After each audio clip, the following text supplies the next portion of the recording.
السلام عليكم، ورجعت لكم تاني ببسكوت البرتقال، بسكوت الزيت، بسكوت البيضتين، بسكوت الثلاث دقايق. يا جماعه الوصفه دي سهله جدا جدا، وبصوا السوا عامل ازاي من فوق ومن تحت، وجميل وهش. بصوا بيقطم معايا ازاي، بصوا التفريغه من جوه. بصوا يا جماعه الموضوع عامل ازاي، بسم الله حبيبي يا رسول الله، ناعم جدا جدا وهش.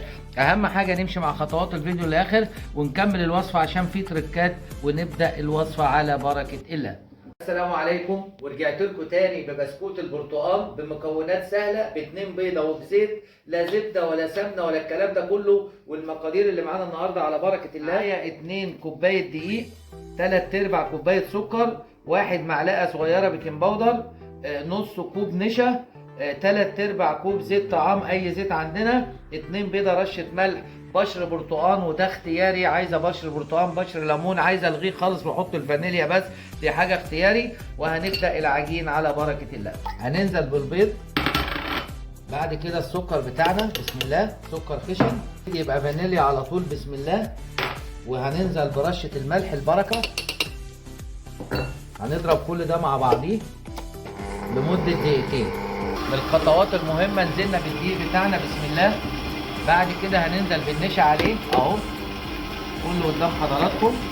البيكنج باودر بتاعنا، كل ده هننخله مع بعض زي ما حضرتك شايفه كده. طبعا نخلنا الدقيق، وبعدين انت حضرتك بتقول يا شيف احنا جايبين الدقيق كويس، الدقيق بيبقى فيه تكتلات، وكل ما ننخله كده بيهش معانا الموضوع. بعد كده هننزل بالزيت تدريجيا، بصوا اهو، تدريجيا خالص، خيط مع المكنه او المضرب او الخلاط اهو، زي ما حضرتك شايفه كده، خيط هتلاقيه تقل معانا كده زي المايونيز. وبعد كده هننزل بباقي المكونات. بصوا العجين بيهش معانا ازاي، دي من نجاح العجين.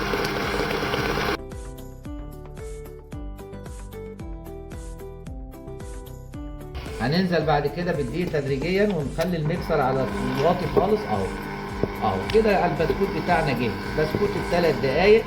استسمحكم اللي ما اشتركش في القناه استسمحوا يشترك، ونعمل لايك لكل فيديو عشان نوصل اكبر عدد. واي حاجه حضراتكم عايزينها اكتبوها لي في الكومنتات، وانا تحت امركم على راسي وعلى عينيا. البرتقال بينزل كده بالراحه اهو اهو اهو كده، نزلنا ببشر البرتقال كده. العجين بتاعنا اصبح جاهز. والبشر البرتقال ده اختياري، في ناس ما تحبوش، في ناس بتحب، ممكن نستبدله بنقطه اسانس برتقال، اسانس موز، اي حاجه حضرتك عايزاها. كده العجينه اصبحت جاهزه على الشغل. وجبنا كيس الحلواني بالبلبله الساده زي ما حضرتك شايفه كده اهو، وبنبتدي نقطصه بالطريقه الجميله دي. الحجم ده بتاعي انا، اعمله الحجم اللي انا عايزاه اهو، هيطلع معايا قمر قمر قمر. ونكمل مع بعض الكميه.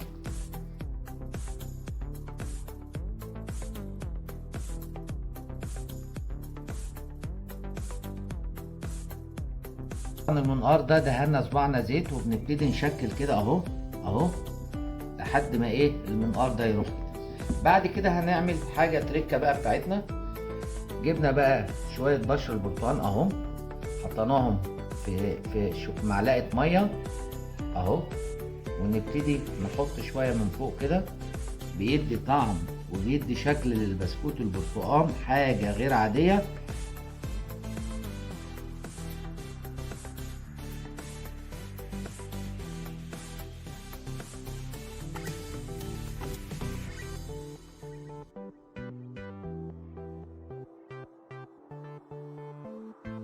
ادي الكميه بتاعتنا اهي، ادتني القمر ده كله. والشويه التانيين هنشكلهم برده مع بعض، ندوس ونرفع اهو، ندوس ونرفع اهو اهو.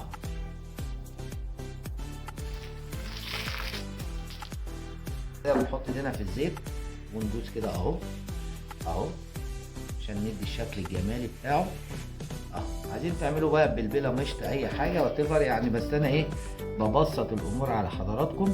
وبعد كده هنحط البرتقال عليه من فوق.